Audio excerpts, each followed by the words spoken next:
Notre thème ce matin, comme nous l'avons annoncé, Jésus est vivant, il n'est pas dans la tombe. La première chose, le premier point que je voudrais que nous puissions décliner, c'est que la foi n'est pas théorique, elle est pratique. La foi n'est pas théorique, elle est pratique.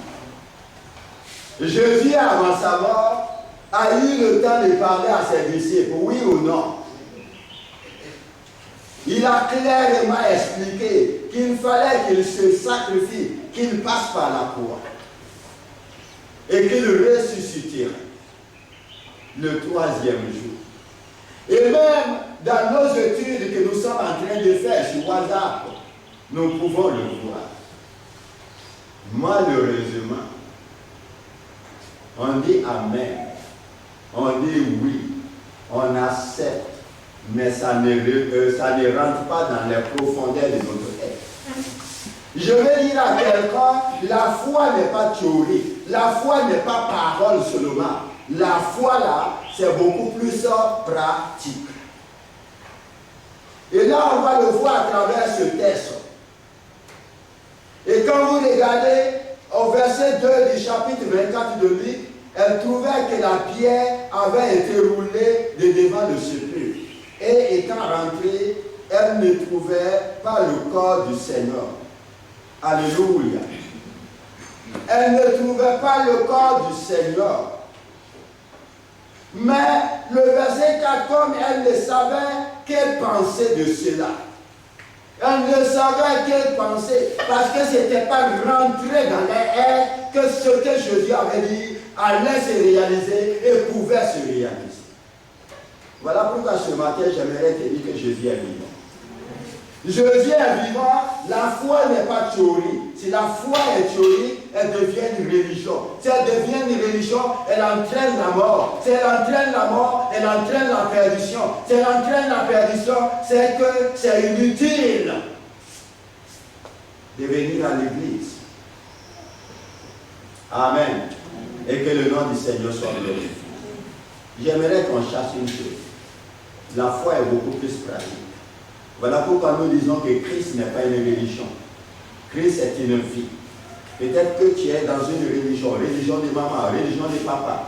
Tu es né dans une trouvé, oui, que tes parents vont à l'église, tu es là-dedans. Et tu ne comprends rien. Et tu te dis, bon, écoute, oui, je vais à l'église pour aller à l'église. Il y avait des gens aussi qui suivaient Jésus pour le suivre. Qui l'écoutaient, c'est un grand maître. Il prêche bien, il parle bien. Et même ses disciples.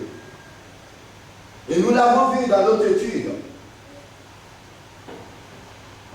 Même au jardin de Gethsémani, ils étaient assoupis, mais à cause de la tristesse. Parce que leur projet ne s'est pas réalisé. Peut-être que quelqu'un pense, mon projet ne s'est pas réalisé. Corona est là, je ne sais même pas quoi faire. Mais je vais te dire ce matin que la foi n'est pas théorique, elle est pratique. En qui tu crois? Crois-tu à la parole ou crois-tu aux circonstances? Crois-tu aux événements ou crois-tu à la parole de Dieu?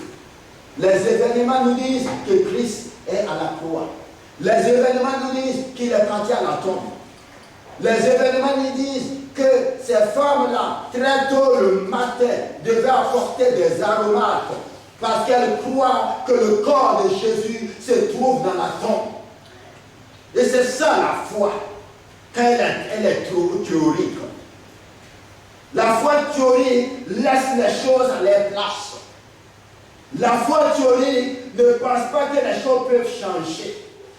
La foi théorique, ça pense que si les choses sont mortes, elles sont mortes. Et elles ne peuvent pas changer.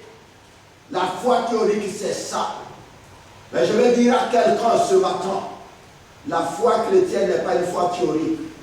Elle est une foi théorique, elle ne sert pas. Elle ne donne pas la vie. Elle n'apporte rien. Elle ne change pas. Elle produit la mort. Mais la foi chrétienne doit être une foi pratique, une foi vivante. Amen. Alléluia.